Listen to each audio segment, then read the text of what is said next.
Welcome back to the Inside Line IndyCar podcast presented by IndyStar. I'm sports editor Aaron Ferguson. He is our motorsports insider, Zion Brown, back from beautiful Detroit. How was your trip? It was great, like you said. I mean, this weekend at least it was very beautiful. Great weather. Topped out right around 80 throughout the weekend. Sunny, never had any clouds or anything. So weather-wise, it was great. Of course, the scenery being right on the river for the race is always really cool. And like our view from the media center from the back of the room, you could go to the window and you're looking out at the river and out the back straightaway, if you will, if you call it that, even on the street course. So it was a nice time, and we got a really drama-filled race, I'd say. Yeah, well, it was the perfect weekend because I've heard from my folks who live in the area that it has been rainy all May. And so we closed May in Detroit with a beautiful day. And I don't know if beautiful is the right word to describe the race, but it sure was action packed. And at the end of the day, Mr. Inevitable won again, Alex Palou. And really, for the first time that we've seen this, it came down to a unique strategy that teams really haven't had to prepare for before. It came down to the new full course yellow procedure. I think we did talk about that. I think that news was announced when we got to talk about it after the GP, but essentially, uh, race control is going to call yellows almost all the time now. Full course yellows, as you say, almost all the time now. When a car is stopped on track or when there's contact on these street and road courses, and of course it doesn't come into play at the 500 because everything's always going to be a full. There's no such thing as a local yellow on these ovals. But this was the first time we got to see it come into play, and Alex Palou, the tin car, and Barry Wanzer kind of played it perfectly, while Kyle Kirkwood, who came in second, wasn't able to. Yeah, and I think it was interesting how like the broadcast did a great job of breaking that down. Like they were watching it, and not just Barry, but credit to the spotters who Alex Palou's spotters who clearly saw a bunched up. I think it was 6 cars at its peak, just bunched up toward the back of the grid, trying to fight their way for position for like 18th or whatever it was, and they're like, "All right, let's get in the pits before this gets even more squirrely." And I don't know that they were trying to necessarily undertake. I think that was probably their sole purpose, and I'm not entirely sure why Kirkwood didn't pit. My thought is they were trying to get an extra lap or two out of their tires before they switched off. But it was interesting because you heard Brian Hertus. His quip was a hot dog wrapper blows on the track and they're throwing the yellow, which I thought was great. And Kyle Kirkwood blamed you. It's your fault, Zion. You guys obviously all knew about the caution procedure change, but were you surprised that just about every time today it was a full course caution?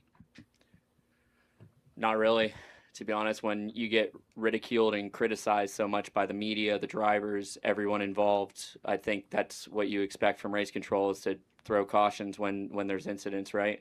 So, do I think it was the right idea? No, but at the same time, it seemed like they got way too much pressure for leaving a driver on the front straight that was kind of in a safe position. 26 or 25 competent drivers that weren't going to hit him. It wasn't like it was raining. There was 100 yellows out there, and this is what happens when you guys rip into them, to be honest. So it's kind of disappointing to see. 2 yellows caught me out in fighting for the lead, where we almost overcut Palou and then went to make a pass on him. Yellow comes out right when I have a run on him. So I was pretty disappointed with it, but I understand their position, right? You guys all call for yellows, so they're going to throw yellows. And I guess it may or may not be a conversation you have this week since we're going to an oval, but how do you expect you guys' strategy to now change going forward after having experienced one race with it? I think probably by now they probably proved a point. I think everyone will go back like, hey, that was probably a little too much, right? I think, and that's probably what they expected, right? Is for us to rein back. There's a reason why we had the rule, or not the rule in place, but kind of the procedure in place to. If there's a car stopped, he's in a safe position, you leave it green. We can't just race thinking there might be a caution. Like, that's not the smart way to race. You got to race your race as if it's going to be green, which we've had a lot of green races in recent years. So it would be ridiculous to handcuff yourself to a strategy because you're hoping on a caution. That's what guys from mid-pack back do, not the leaders. I mean, he's got a point. Yeah, I think there's a push and a pull to it. One thing that I would say to it is, and he says, when he, I guess, is blaming the media or saying, when the media reacts to the Rossi situation the way they did, that leads to this. I get where he's coming from, but to me in this situation, as much as I'm the media, as much as whoever else that covers any cars in the media, Alex Rossi in this situation is the media. Alex Rossi, who has his weekly podcast, was the one that was in that situation that got out the car and blamed race control, and then went on the podcast and further blamed race control. Like, you know what I mean? Like, the way I see it, and I know Kyle Kirkwood and Alex Rossi are pretty good friends. Like, they know each other. The way I see it, it's just as much on Rossi as it is any, fan or any social media. Like, it is a situation that Alexander Rossi called uncomfortable and dangerous. That was his exact words. So it was a driver who was in that situation. And maybe if Kyle Kirkwood was in that situation, he would have felt differently. I don't know. But Rossi was the one sitting there in his car, and he's the one who said he was uncomfortable and dangerous. So if anything, sure, you could say that IndyCar officiating was listening and reading what the media was saying and writing, but they were also listening to Alex Rossi, and he's somebody who felt like this change needed to be made. Well, and I think the other interesting thing is, and he didn't get into it, which smart play by him, but he did mention drivers. So I'm sure it was more than just Rossi who shared the same sentiment. Now, did they overcorrect? Maybe. I don't know. Like, I know Kirkwood's pissed in the moment because he mentioned both on the TV broadcast and there, like, he was pushing to overtake Palou when they threw a yellow. And like on TV specifically, he's like, yeah, I wasted push to pass. He wasted valuable seconds there to try to gain on him that he could have used elsewhere had he known that was coming. And so I understand where he's coming from the sentiment of like, okay, we can't race thinking about cautions and when they might come, especially if you're in the cockpit and you're fighting for first and the caution's coming because it's, 18 through 24 that are causing it. Right.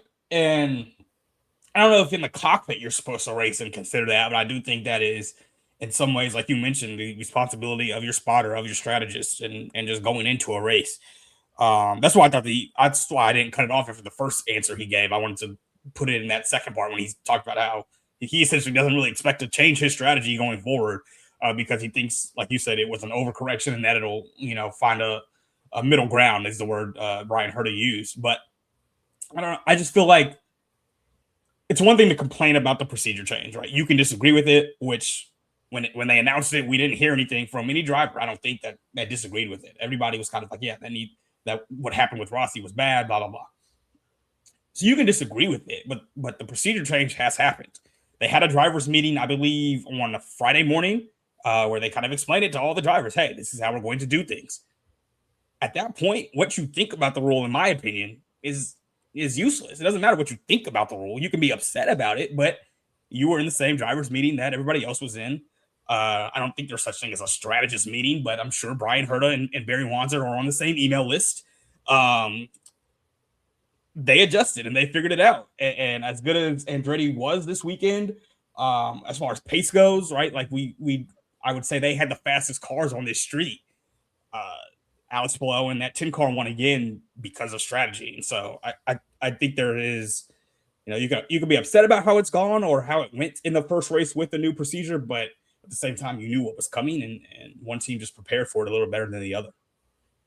Yeah, you mentioned Andretti and their pace and their cars. Will Power, man. Like, it's just another instance where it seems like he is doing everything right, has a good enough car, and then something just goes amiss. And this time it's him and Scott McLaughlin, former teammates, going at it, fighting through the turns, and eventually kind of ending each other's days. And it was interesting. obviously we didn't hear from Will other than his statement and a press release and his tweet and what he thought about in the moment to the Fox camera. But we did hear from Scott, and I think we also you had mentioned this in our team's chat that he even said that they talked at some point. But yeah, it was just interesting because I think Will probably felt like he was in the right, and Scott felt like he was not. Right. And I'd be curious to know, what happened in that conversation. Because in the moment when I got to talk to Scott, like I had seen what had happened, but like not enough to like digest it. Seeing it over again, I do think this was mainly Scott's fault, if I'm being honest. It felt like he just kind of shoved Will Power into the wall on, I believe it was lap 79 or 78. And then on the next lap, Power tries to get him back and pass and go on the inside, and Scott felt like he had nowhere to go. But I was kind of surprised, even looking back at it, that Scott McLaughlin didn't get any sort of penalty for that initial contact. Not that it would have mattered much. He ended up 4 laps down anyway because of the damage that happened on that second incident, and that incident also just took Will Power completely out of the race. His suspension was gone after that. But yeah, it's just another like Will Power incident that's not necessarily his fault or not necessarily something he had complete control over. And a weekend that we got to talk to him both after Friday because he was one of the fastest in practice, and then again Saturday when he qualified on the front row next to Palou, and like he just seemed so relieved to have 2 straight days to start the weekend that were like drama free and like pretty smooth.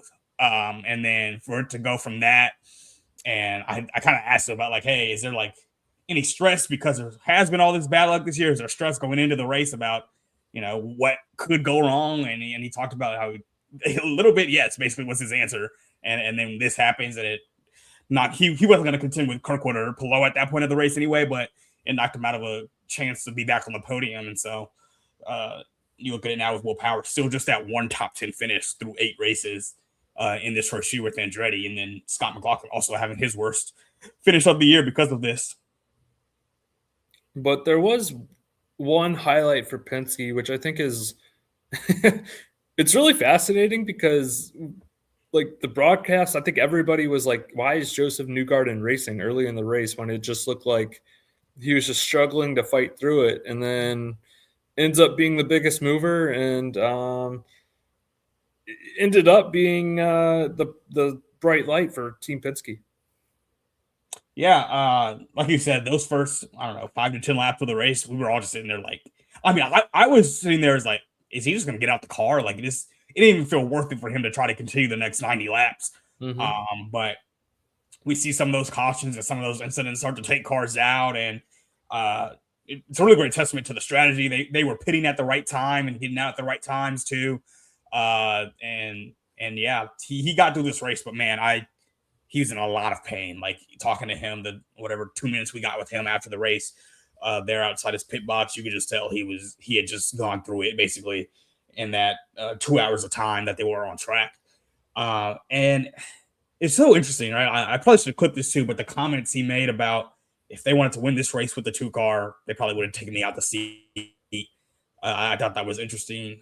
For those of you who don't know, Felipe Nasr, who's their kind of the top Porsche Penske IMSA driver that they have on that team, he was kind of on standby throughout the weekend. He couldn't have gotten a car on Sunday, I don't think, without at least doing the warm up. Like I don't think any car would have allowed that.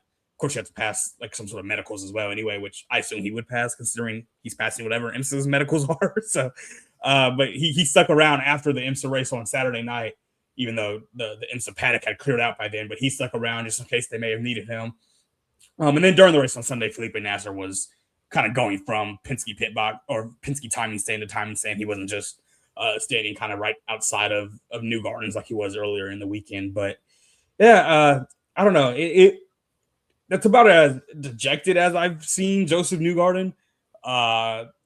And it's so interesting because we talked a week ago today, right, Aaron? And we talked about how he had the boot on at the banquet, but he didn't seem to be laboring at the banquet. It did seem like more of a precaution to stop whatever this injury is from getting a little bit worse. And then you go from that to him showing up on Friday, and he not only has the boot still on 3 days later, but he has the crutch on his other side too. And it's like, oh no, this is serious. And he said it was worse than when he drove with his broken collarbone.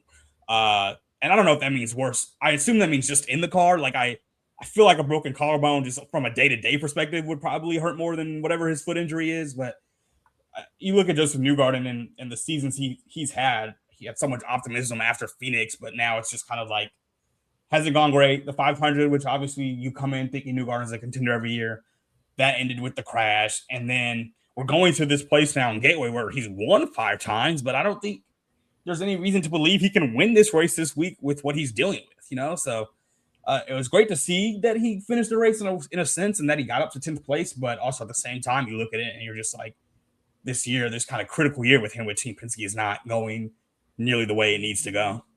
Yeah, and he was the biggest riser too, moving up 11 spots. And I mean, yeah, you mentioned Gateway. Like, I think there would have to be some more chaos like we saw where cars were just getting collected left and right, and he was able to move up that way. But yeah, he ended up, like, I think the strategy was a key point. Like, at one point it looked like he just was not competitive the entire time. And then all of a sudden you're like, well, he might mess around and find himself in contention somehow. And so credit to Penske for that, for getting him there. Kyle Collette, who battling ribs, finished 16th, and Rossi with his ankle and middle finger that he didn't want to show you a couple of weeks ago, finished 17th. You mentioned the battle for third earlier when we were talking about Power and McLaughlin and how they each were not looking at a podium, but certainly could have contended. Graham Rahal, who had 1 second of push to pass for seemingly the last eternity, it felt like, ends up on that podium and just continues a great season that he's had. Third podium, right? Yeah, third podium. Made the podium in Barber, and then again at the NDGP, and now in this race. Detroit's a place he's done well back when it was Belle Isle, not on the downtown streets. But really impressed by Graham just finding a way to bounce back, because we went into the 500 after the GP talking about how much momentum he has, and then those cars just weren't good at the 500. None of those RLO cars were, I think, as good as we expected at the 500. And so you have that moment where you're like, okay, is this kind of like where the season's going to turn maybe downhill for him? And so far, no. He was able to get right back onto the podium. He has as many podiums this year as he had total top 10s in all of last year, and he wasn't on the podium, I don't think, at all last year.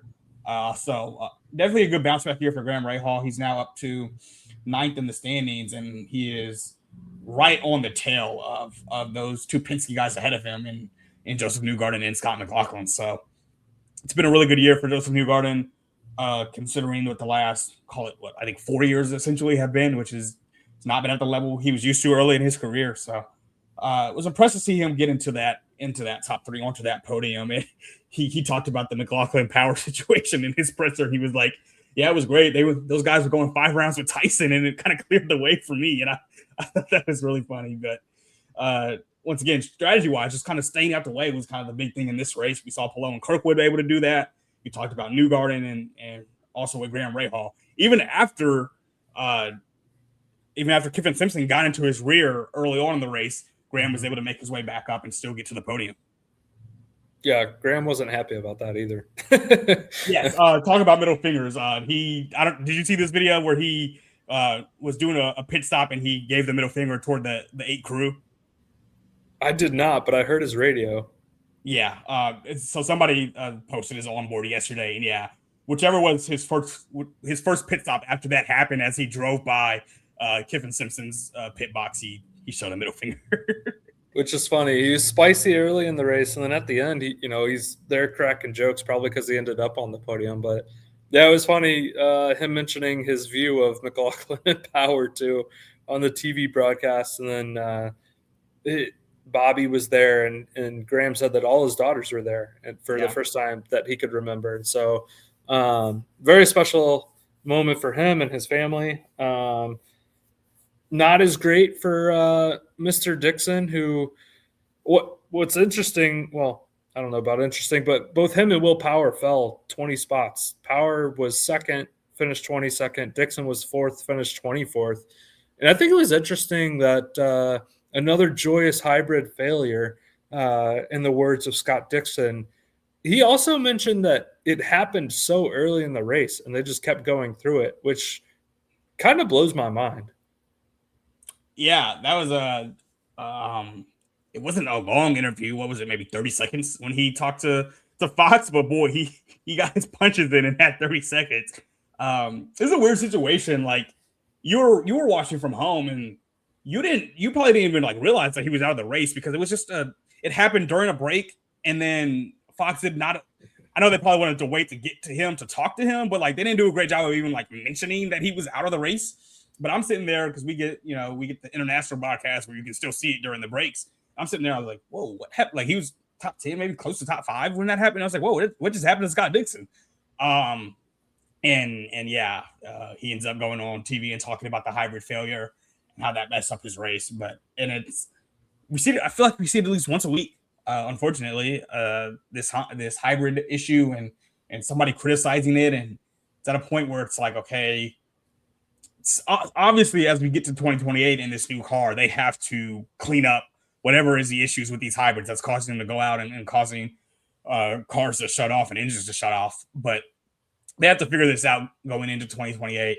I don't know if there's any way you can solve anything at this point with this car. But with her, they designed the hybrid, or maybe not, or maybe just take it out. I don't know, but it can't be this. It can't be a situation where 1 to 2 cars a week have to exit races because of the hybrid, which is a thing that wasn't even in existence in IndyCar until 2 years ago. Yeah, it is interesting the frequency at which it comes up. And yeah, it is interesting how like the broadcast handled it, because it was just like, I remember he was running, I forget what place exactly, but yeah, he was like top 10, and then like all of a sudden they're like, here's Scott Dixon in the pit box out of his car. It's like, what happened? And I do think like I think it was Marco Andretti tweeted about commercials.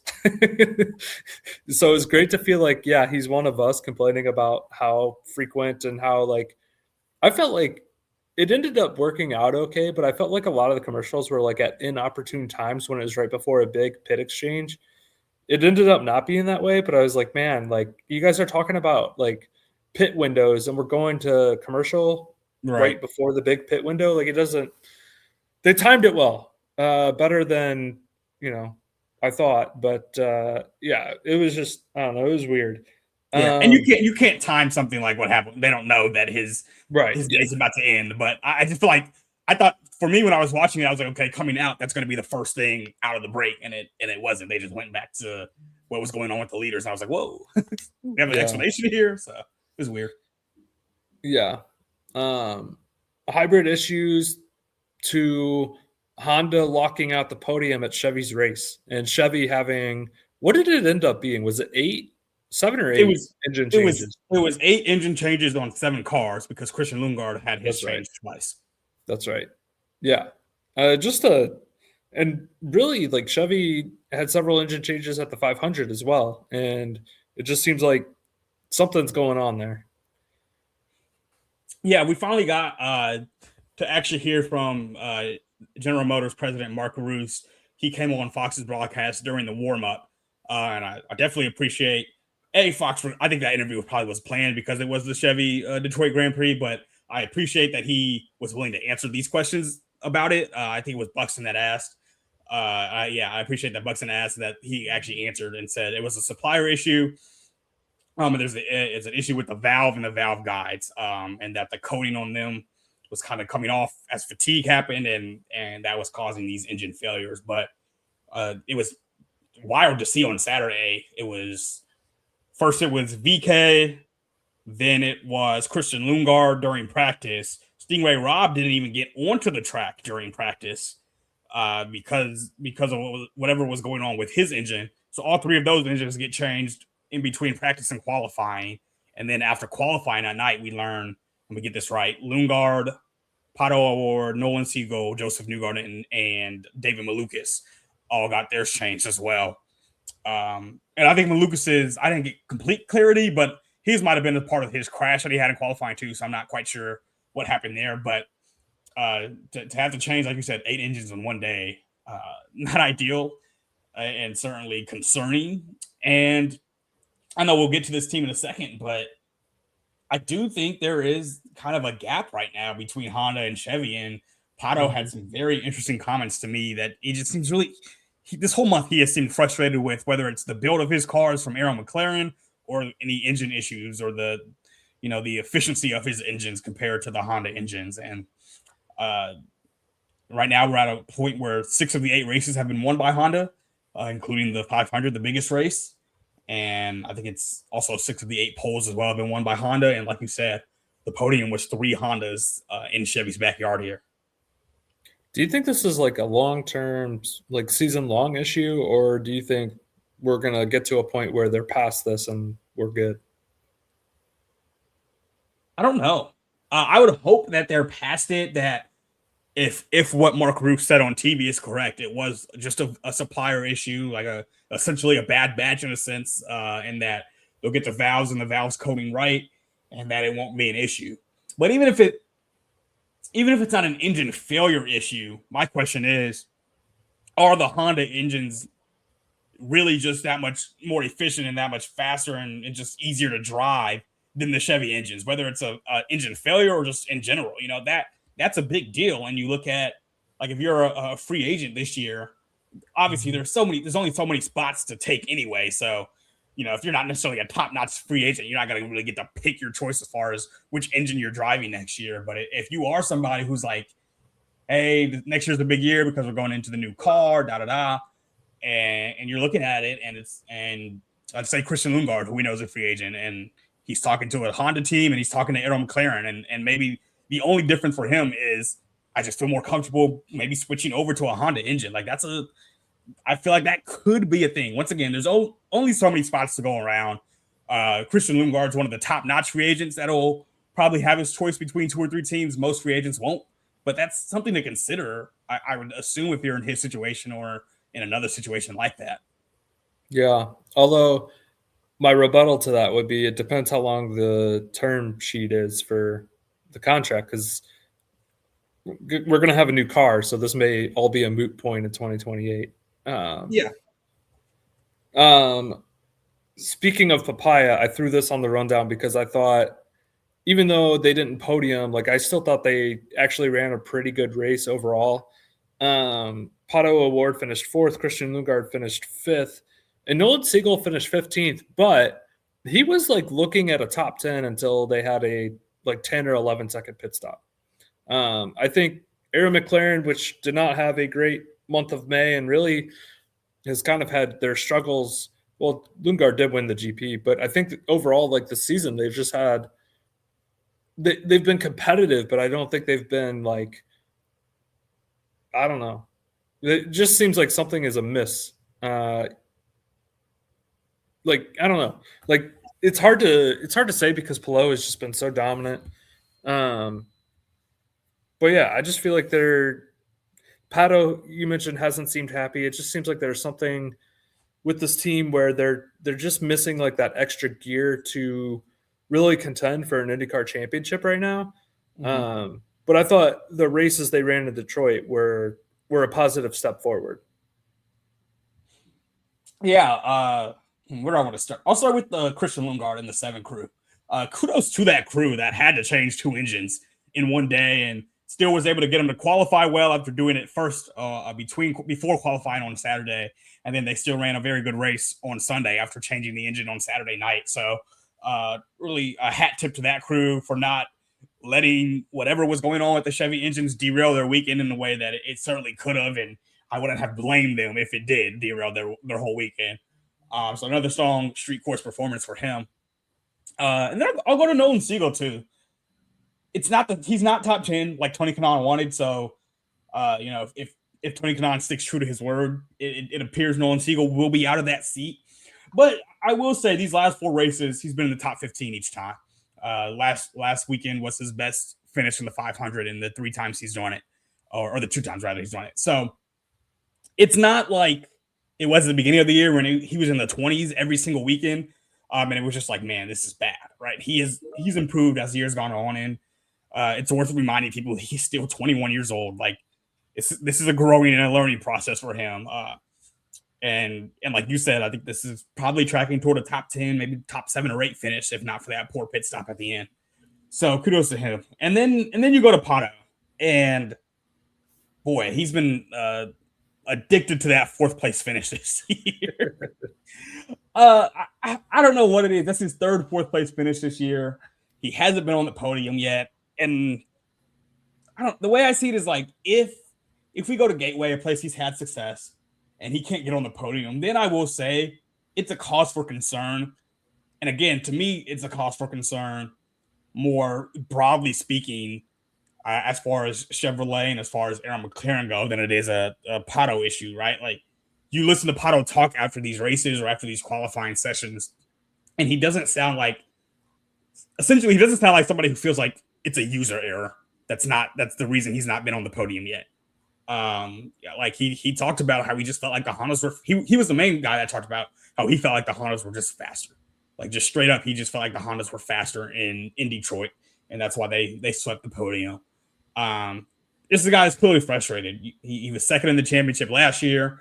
Really a very good season last year, a season that in a lot of other years wins a championship. But right now he's a tier below that top tier, right? We talked about it last week. I still would consider that top tier of Palou, Kyle Kirkwood, and David Malukas championship-wise to be in a class of their own. And then, everybody else behind them is still kind of chasing to even be in quote-unquote championship contention. And so right now, Pato hasn't been there. Christian Lundgaard's been good, but he's sitting outside of that as well and 4th in the championship.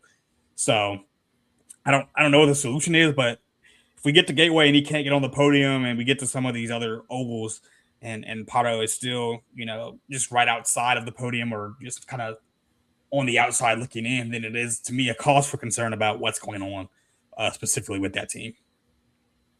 Yeah. It is, you kind of mentioned it, but it is interesting because you've got Alex Palou, who leads the championship, obviously. Then you've got Kyle Kirkwood, who's 62 points behind, David Malukas, who's 79. And that's it in terms of people who are within 100 points of Palou. Whereas a couple of weeks ago, it was like 8 or 9. Right behind Malukas, though, is Lundgaard, 101 back, and Pato, 107 back. And then the 500 winner, Rosenquist, 122 back, McLaughlin, 135, Newgarden, 140, Graham Rahal, 141 back, and then Marcus Armstrong with 53 back. And so we still have quite a few ovals left on the circuit.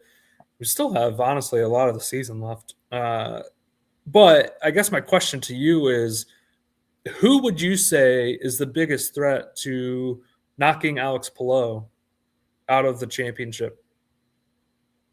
I would still say it's Kyle Kirkwood. Now we've gone through 4 of the street courses, which we know is his specialty, and Palou has beat him on 2 of them. So not the best sign for Kyle Kirkwood and Andretti in that case. But we've seen his improvements when it comes to ovals, specifically short ovals. We're going back to Gateway, where Kyle Kirkwood won last year, and frankly, Alex Palou has not been great at throughout his career. So that could be advantage Kirkwood in that situation. We saw in Phoenix, which a lot of drivers said was a similar track to Gateway, Kyle Kirkwood finished 2nd behind Joseph Newgarden there. So I would still say it's Kyle Kirkwood. I think I have a little bit more faith in his experience than I do the experience of David Malukas, who's still right behind him. You can argue about, who has a better car and depending on the track and whatnot. But I just think the fact that Kyle Kirkwood has essentially, he's been in these championship races over the last couple of years, whereas David Malukas, this is kind of his first time even being in a championship race. I think Kirkwood is still the closest to being able to maybe surpass Palou here as we get almost to the back half of the season. Going Honda over Chevy, just continuing. That too. Continuing that.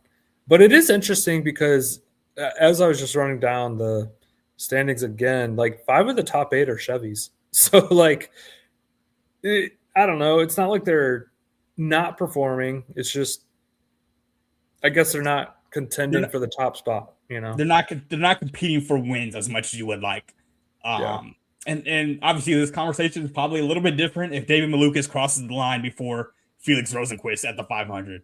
Still, it'd still be a situation where Honda's won more races, but it would feel different for sure if that went that way. But that's not how it went. Honda just got to the line quicker than the Chevy in that race.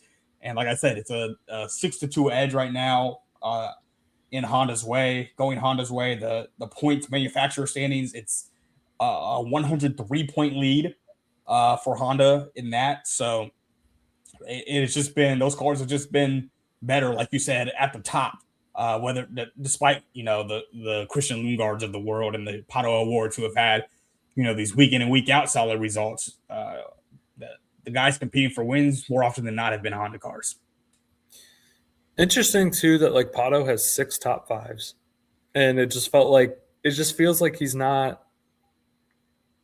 Yeah, he's not competing for wins, but he's racing well enough to be in it, Can you think about a race where it was like maybe the 500 was the closest, where it was like Pato could win this race? Like that's really the only one I can think of where I was watching the race and thinking he could win it at some point, maybe. But other than that, it's been like, yeah, he's just kind of been around. Yeah, and it felt that way in the 500 until like I remember when they dropped the red flag with 7 to go, and I was like, I came over to you and Nathan. I was like, who do you guys think is going to win? And I think Nathan said Pato, and I was like, the guys in the booth had been talking about how like he was light on fuel. I'm like, I just don't see. In my mind, he was eliminated, even though I don't think he was sitting first, but he was. No, was he? I think he was. No. Felix was first. He was second. During the first caution, Felix was first. That's when Marcus Armstrong passed and David Malukas passed Felix. Okay. And then Felix obviously got them back on the last lap on the very last caution. Then it was like right before he was still running first, I think. But yeah, because I remember distinctly the conversation of like Pato's ahead right now, but he's lighter on fuel than Felix. And anyway, to that point, he ran well, but like even at that point on strategy, I was like, okay, well, he's probably not going to be competitive at the end. And to his credit, he's still, he was still in that second wave that crossed the finish line. But no, I agree. But he did. I guess the reason I bring him up is like he did finish second last year at St. Louis or at Gateway. And so I'm curious to see how he does. I'm curious how David Malukas maybe takes lessons learned from the 500 if he gets in another situation there where it's close at the end, because I think he's going to be a contender. Christian Rasmussen, like we haven't talked about him at all, and probably because we haven't had much of a reason to, but he finished third, and we're coming up on a shorter oval where he kind of makes his hay. But I do think it's interesting how he's just kind of been absent, it seems like, from the discourse and really any type of contention this year. Yeah, I mean, Christian Rasmussen more than anybody this week, I would say, needs a result. Now down to 24th in the standings, which means he's out of the leader circle. Mm-hmm. And it's a big kind of summer coming up next six to 8 weeks for Christian Rasmussen. But we saw him crash early on in this race, only got through 9 laps, and was 25th here in the streets of Detroit. And that whole ECR operation, just terrible month of May, all things considered, right? Like the high moment was Alexander Rossi qualifying second for the race. And then outside of that, it was just awful, right? We talked about it last week, how all 3 cars didn't finish the race for them. This week, Rossi has to serve the drive-through penalty, and kudos to him. We put together still what I felt like was a pretty strong race. As we know, he's still dealing with his injuries, but finishing 17th, like that whole team just we'll be happy now that we are in June, and we'll be looking to forget about it. And I think Christian Rasmussen is somebody who I think he always drives desperately on ovals, but he certainly will be driving desperately this weekend. And could certainly use a podium finish. And, as we saw in Milwaukee last year, maybe even he competes for a win. I will say last year, as I was looking up the Gateway results, it's kind of sad to see Robert Schwartzman finish 10th. But also interesting, Malukas in the AJ Foyt car last year finished 12th after starting 4th. So I think I don't know if you're ready to make a pick, but I'm going to go ahead and say I think Malukas wins this one.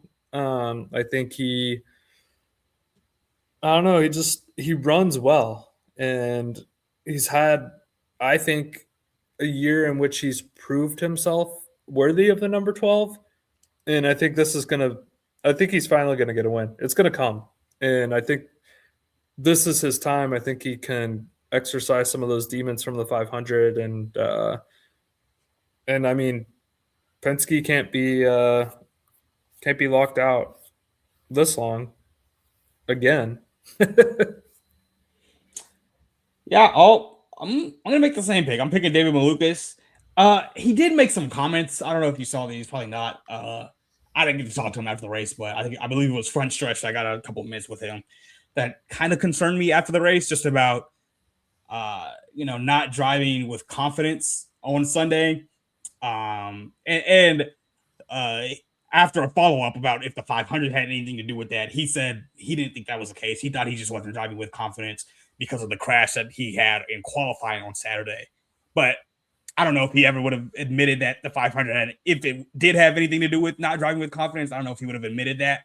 But like that concerned me, right? Because we know this is somebody who, over the last couple of years since his biking incident, has worked so hard to rebuild that confidence. And a second place finish in the 500 shouldn't be something that you look down upon. But when it happens in the way it happens, I can see where that kind of affects you, at least for a couple of weeks. So that was kind of a concerning comment from him. Just because he's somebody who's usually filled with joy, and somebody who we know this year has shown he can compete to win races. So I'm still going to pick him, but I'm just curious to know if he can fully get past these last 2 weekends and really show what he has shown at Gateway, right? He has 2 podium finishes here in his career. I think those were both in his first 2 years when he was driving for Dale Coyne, but he's been good here. Once again, similar to Phoenix, where he was on the podium and he won the pole for that race. So I'm going to go with David Malukas as well to finally get over that hump and get that first IndyCar win. I did not see those comments, but I honestly don't think much of them. Like, you're at a street course, so it's a little bit like it's not an oval. So I don't know. I don't think that's something that would linger. And I think if he's saying that publicly, like, I think one of the things when you're lacking confidence, I think one of the things that really helps for any area of life, not just a race car driver, but like, I think admitting something is like a really important part of like recovery. And so the fact that he's going to say that publicly and it's going to be out there, I think can help him regain that confidence back. It's like, okay, no, like I am a good driver. I am, I did run really well at the 500, and yeah, maybe I should have won, or maybe I should have done this or whatever. But like I think that's a critical step in like the mental makeup of somebody. And like now Team Penske can go and like they can go back and build him up and be like, we didn't know you felt this way or whatever. Because I think sometimes you can keep that stuff bottled up. At least I have in my own life. And so no, I don't think that's that big of a deal, honestly. Like it's two different courses, and so yeah, I don't know. But go ahead. I should note that he drove Detroit pretty well. Like he was looking to make his way up from 25th to maybe a podium spot, and then Mick Schumacher took him out. Yeah. And that's where those comments came from. Like they initially asked him about what happened with him and Mick, and like he was hesitant to like blame Mick for anything necessarily. He himself felt like like something like that was almost bound to happen with the way he was driving in that cockpit. But once again, like I said, I feel like he raced pretty well even despite the crash on Saturday. Yeah. I do think it's kind of funny that like of all the drivers that I'm looking at for Gateway and like who I'm interested in, they're like all Chevys. But maybe that just speaks to where we're at, where like I have more confidence in the Hondas as well. Like I think Kirkwood can still finish very well at Gateway. Like he made podium, but like Scott Dixon was 4th last year. Santino Ferrucci was 5th. Rinus VeeKay was 7th. And yes, I skipped over Connor Daly, who was 6th. And then it was Palou, Armstrong, and Schwartzman. And so I don't know.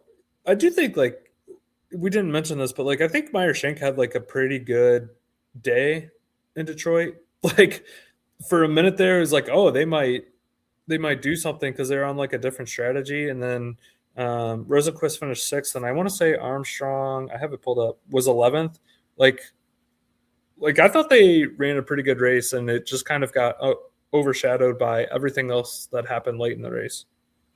Yeah, I mean, for Felix to finish top 10 following the 500, we know how hard that has been throughout the years to follow up this week where you get basically no sleep or very little sleep. You go to New York, and then you got to go straight from New York to Detroit. And, it's just this whole nonstop media circuit, and then you're back in the seat.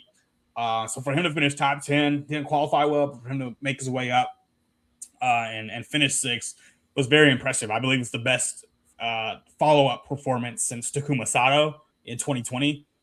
So good on Felix. And then, Marcus Armstrong is another strong week. Like you said, there was kind of a moment where like, will he finish, closer to that top 10? I think there was that jumbled pack between him and Newgarden and Kiffin Simpson, and he couldn't necessarily get himself to the front of that little pack of 3, but still a solid follow-up performance for them.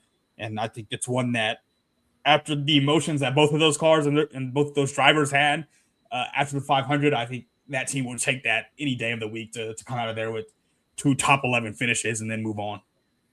Yeah. Newgarden finished 10th after winning the 500 in 2023.